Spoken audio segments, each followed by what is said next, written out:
She felt as though the party had happened at least a month ago. There would be no flowers left to admire in the garden by now. It is, NN confirmed, but if I had to guess, I would say this party is simply a cover. Her fingers brushed the words on the page. She always seemed very aware of what was happening. I think this is a chance for them to present the new name holder, the one they have kept postponing. You mean the Jade? The Jade, that is to say, Jyaku, as in Jyakuan, father of Empress Jyokayu. It had now been more than 6 months since he was summoned to the capital from his usual abode in Lee's western reaches. Normally he would have been formally presented right away. However, the presentation was delayed by the attempted poisoning of Sheo's shrine maiden. Yao and NN both looked a little uneasy. They did not know the shrine maiden was still alive. At least, NN certainly did not know. Perhaps Yao suspected something. If the Yao-crazed NN had known, there was no telling what she might do. They have started conscripting soldiers again out west. Being close to the border, the western capital tends to do what it wants. It does this without any input from the palace. Perhaps having Master Jyakuan there will help the situation a little. Where does she get this information? Maomao wondered. She was continually surprised at how much NN seemed to know. Conscripting? Yao asked. Yes, mistress. If the central authority would just expand the military, everything might be fine, but the government has been slow to act. Supposedly, they want to wait until after the martial service exams next year. Is someone expecting an attack from one of our neighbors? If that were true, it would make sense to start gathering troops, even here in the central regions. But if there was no immediate threat, perhaps the government was hesitant for some reason. In any case, it wasn't for a medical assistant like Maomao to question. NN, can I ask you something? Yes, mistress. Can we trust the people from the west? Maomao glanced around quickly. Her question was a little too direct. There was no one else in the dining hall, and all the doors and windows were shut against the cold. She doubted anyone had heard them. Young mistress, NN said. Yao replied, I know. That is why I am asking here. Yao was many things, but she was not stupid. She waited until the three of them were alone. Yao continued, I've heard about Empress Jyokayu. People say she is never arrogant, even though she is so beautiful. They say she was kind and considerate even to her servants in the rear palace. I suppose you would know more about that than I do, Maomao. Empress Jyokayu certainly isn't the type to bring a country to its knees with her demands. His Majesty isn't the kind to let a woman completely wrap him around her little finger anyway. Then Maomao, realizing that she had gone a little too far, added, is what I heard from the rear palace physician. The quack would have to take the fall for this one. Yao and NN knew Maomao had worked in the rear palace, but they didn't know that she had been at the Jade Pavilion. Perhaps NN did know, but he thought Maomao's life would be simpler if she didn't mention it. Maomao would happily discuss it if asked, but she didn't see a need to bring it up until then. Yao said thoughtfully as he took a spoonful of congee, not the kind to bring the country to its knees. I know some women in the past have been accused of things like that, but I wonder if they were really all so bad. She let the congee slide back off her spoon. Maomao saw what she was getting at. No matter how upstanding Empress Jyokayu might be, I wouldn't know about her family. For example, Maomao knew almost nothing about the man called Jyakuan. The marshalling of troops in the western capital could be a frightening prospect. It all depended on what you thought it was for. Considering what had recently happened to the rebellious Shi clan, Maomao wanted to believe they wouldn't do anything so foolish. However, the possibility was always present. Yao had an impulsive streak, but she proved strikingly perceptive at times. I agree, she said. I dearly hope Empress Jyokayu is more than just a very refined tool. Lady Yao, NN said, sounded worried now. Yao was her own uncle's pawn. What if she believed Empress Jyokayu had assumed the highest position in the nation simply to help her family advance in power and glory? What would she think of the Empress then? Yao took another spoonful of congee, and this time it made it to her mouth. Chapter 11, Sport and Fear. With just a few days to go until the garden party, Empress Jyokayu was coordinating her clothing with her ladies-in-waiting. Are you sure this isn't a bit too plain, Lady Yinghua? She asked. She was trying to match an accessory to her outfit. The women were wearing red as they always did, but it was a darker shade than when Jyokayu had been only a consort. Wouldn't it be better to stand out? Hongniang, the chief lady-in-waiting, replied while running a comb through her mistress's hair. It will be perfect for the colours of the banquet itself. And it matches what His Majesty will be wearing. That is especially important. Despite her assured response, Hongniang looked somewhat out of sorts herself. She set down the comb and went to the wardrobe. Yinghua added another hair stick to the one she already had. Before, when they were in the rear palace, the only question had been how to outshine the other consorts. The ladies-in-waiting had devised ways to have fun while staying within the bounds of good taste and good sense. Now, however, they were in a different position. "Are you sure that will work, Lady Hongniang?" Yinghua asked. She blanched when she saw the hair stick Hongniang had chosen. Do you not think it is the right look? I think it looks fine, but we used that one at the last tea party with the Empress Dowager.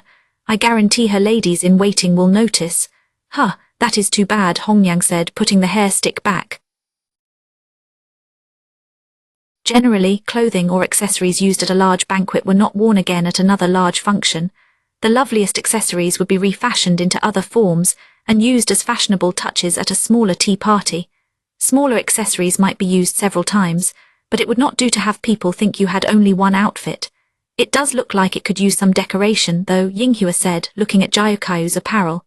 Yeah, Hongniang agreed. The two of them made thoughtful noises. Jiukai sympathized with them. Matching colors are all well and good, Yinghua said, but I wish we had something that really jumped out. A big jewel or something like that. Jade the Empress had an abundance of jewels, but they didn't match this outfit. A more translucent material, something that could draw the viewer in, would be ideal. Like crystal, said Yinghua, or one of those polished diamonds from the West. I doubt we could get one of those with such short notice. If we had an unpolished diamond, we could find a craftsman to polish it, but he would have to work quickly. Diamonds aren't easy to work with, Hongniang said. They were very hard, so hard that only another diamond could scratch them. This made it difficult to do fine work on them. Still, one did wish to find something appropriate. Hongniang turned back toward the room containing Jiukai's wardrobe. Jiukai had always been less inclined toward showiness than the other consorts, but she was empress now. Surely she had a crystal or two available. Jiukai herself stuck out her tongue playfully and said, "It just does not sound like much fun." She had experienced so few amusements since leaving the rear palace. Spending her days with the children was enjoyable. The emperor showed his empress as much favor as he could. However, he had denied her most recent request. If only her food taster Maomao were here, she might have been able to while away the hours. Jiukai was a little past 20 years old. Her girlish curiosity was still undimmed. "As long as I am going to wear something," she said, getting up from her chair with a smile, "it might as well be something interesting." She calmly took out one particular item. The two ladies-in-waiting did not notice what she had taken or from where. Hongniang, Yinghua, Jiukai said, "Yes, milady. Is something the matter?" they said, going to her. She showed them some stones resting on a piece of cloth. There were 3 stones, highly translucent crystals, so clear you could see through them to the other side. "I didn't know we had gemstones like this," Hongniang said, flummoxed. Yinghua, however, looked from Jiukai to the crystals and back again, her eyes wide. Jiukai saw what she was thinking and winked at her. She gave her a thumbs up where Hongniang wouldn't notice. The empress went to her desk and picked up a brush. She sketched out a simple picture.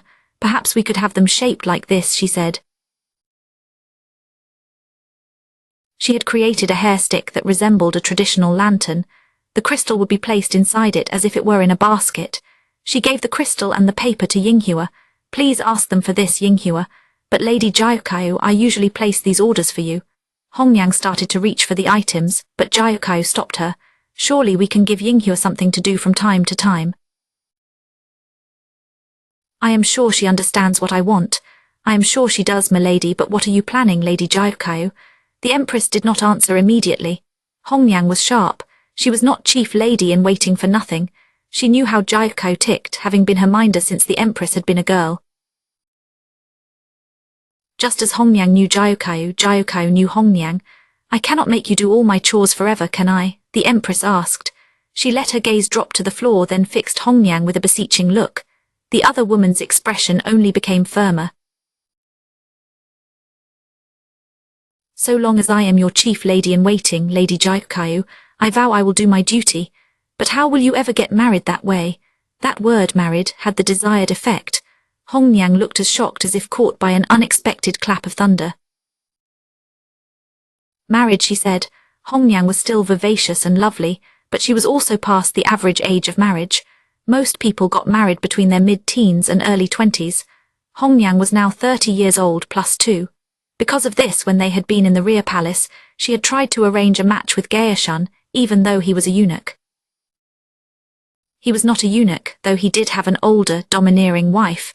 When Hongniang learned this, she quickly lost interest in him. You always want to handle everything yourself. What will I do if you ever leave? I need some of my other ladies to gain some experience. Hongniang's great skill would also discourage men from approaching her. When Gyukayu had entered the rear palace at age 14, Hongniang had come with her. The rear palace was a place of much wrongdoing for a young woman to navigate on her own. She needed capable attendants to help her. Gyukayu had been accompanied by several other long-serving women.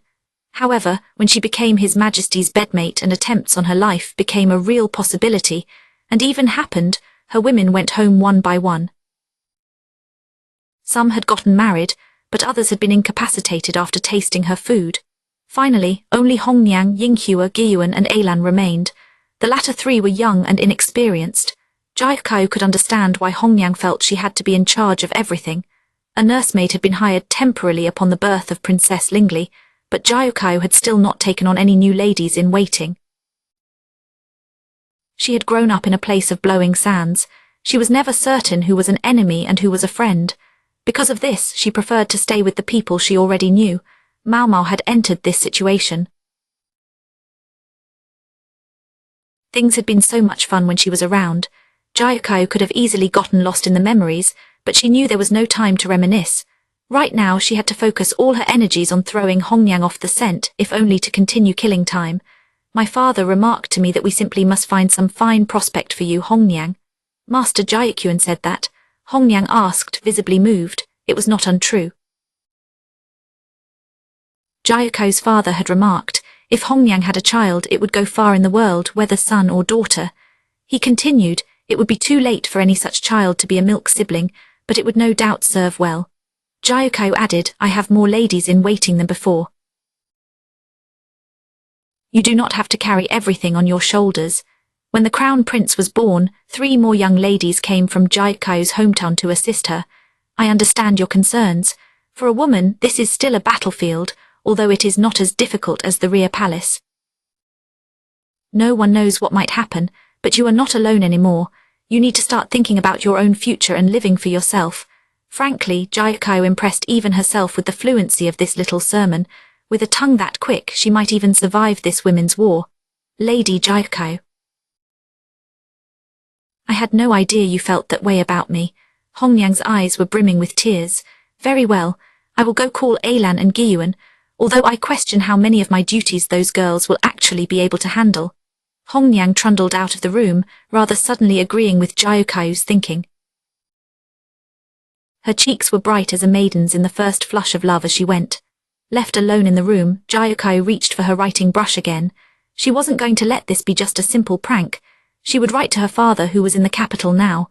She would ask if he didn't know of any good potential matches. Lady Gyukayu. She was so surprised by Hongniang's reappearance that she almost dropped her brush. Yes, is something the matter? She asked. She tried to look cool and calm as she studied Hongniang. The face of her chief lady-in-waiting was suddenly pale. Kokuyu was standing outside and her cheeks were equally bloodless. This is for you, Hongniang said, and she held out a letter. It was folded neatly and sealed with wax. The seal showed a poppy, but it was wearing away. This was a sign of how far the letter had travelled. Gyukayu knew the insignia at once. He would have known who sent the letter, even if it had no name on it. It is from my elder brother, she said. The words that had come so easily just a few minutes earlier now felt heavy and difficult. Her older brother was the son of her father's proper wife. Gyukayu's own mother had been a dancing girl performing in the western capital when Gyukyuan had spotted her and fallen in love. She bore Gyukayu sometime thereafter. The empress passed her red hair and jade eyes to her daughter. Gyukai and her brother were separated by more than 20 years, making them closer to niece and uncle than sister and brother. There was little familial warmth between them. Foreign spawn. By the time Gyukai understood the meaning of those words, she had already run far away from her brother. She could never seem to escape her brother's children. Naturally, the children would imitate their father's open contempt. What could she do but laugh? She let the corners of her mouth turn up and guffawed, no matter what they did to her. Crying would only give them more pleasure. If she got angry, they would turn around and claim she had been mean to them.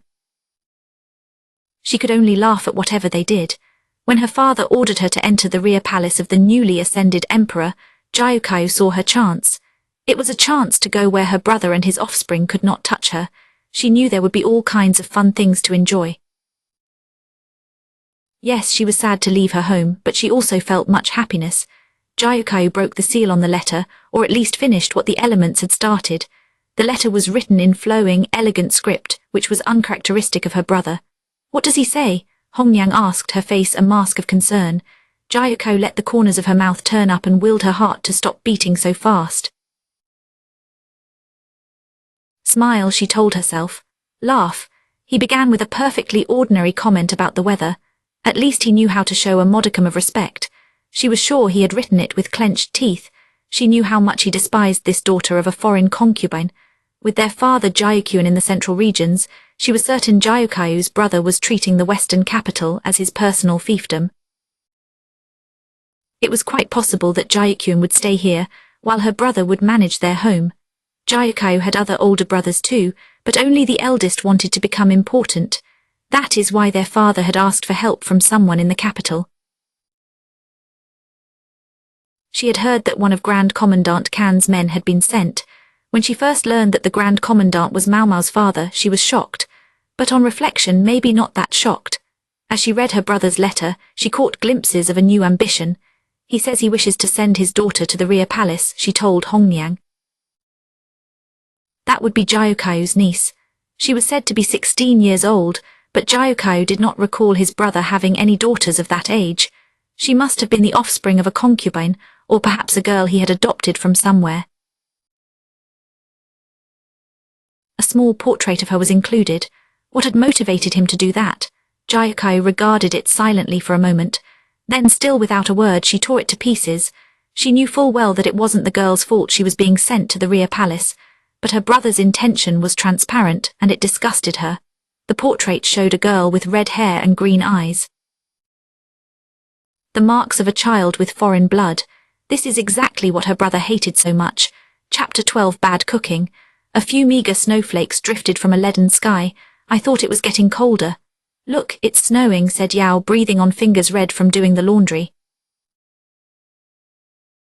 If NN had seen her hands then, she would have been ready with the bandages quickly. And to think, it was clear last night, Maomao said. She remembered how lovely the stars had looked in the sky. In winter, chill and clarity were closely linked. Her old man had told her this was because without clouds, the heat the air gathered during the day quickly escaped. The garden party will be rough if it doesn't warm up a little. Yeah, they both acted as if it didn't concern them. They picked up the bucket of washing and headed back to the medical office. Today was the day of the garden party, but sadly Maomao was not included this year. Several of the physicians were assigned to attend the banquet. Hey, do you see that? Looks like quite a crowd, Yao said. They could see a stream of people. Soldiers and bureaucrats alike were present, more bureaucrats than one ordinarily saw in this part of the palace. Maomao clapped her hands when she realized they all appeared to be heading for the toilets. They must be attending the garden party. They are all taking advantage of one last chance to do their business before the banquet starts. You cannot leave during the meal. Don't you think we are a little far from the party, though? Only the bigwigs get to use the closest place. Maomao knew this because she had experienced it herself a couple of years earlier. Not having a readily accessible toilet had been a real trial, including His Majesty. I'm pretty sure they build a new one specifically for His Majesty's use. You couldn't have the Emperor doing his business in any old restroom. Who knew who had done what there? That was both a privilege and a curse of standing at the top of the nation's hierarchy. Yao abruptly halted. Something wrong? Maomao asked. Maomao, let's not go this way, Yao said, grabbing Maomao's hand. It's the fastest route, though. There's someone I don't want to see over there. She sent them off in a new direction, away from the milling officials. Someone among the soldiers and secretaries going to the toilets was someone she wanted to avoid. Maomao certainly understood the desire not to run into a particular person. She wondered who it could be. Who might Yao know among the officialdom? Her uncle was her current guardian, perhaps. Or maybe it was one of the potential prospects her uncle had tried to set her up with. Knowing the answer would not have done Maomao any specific good, so she obediently followed Yao away. They had barely gotten back to the medical office when Inen homed in on Yao.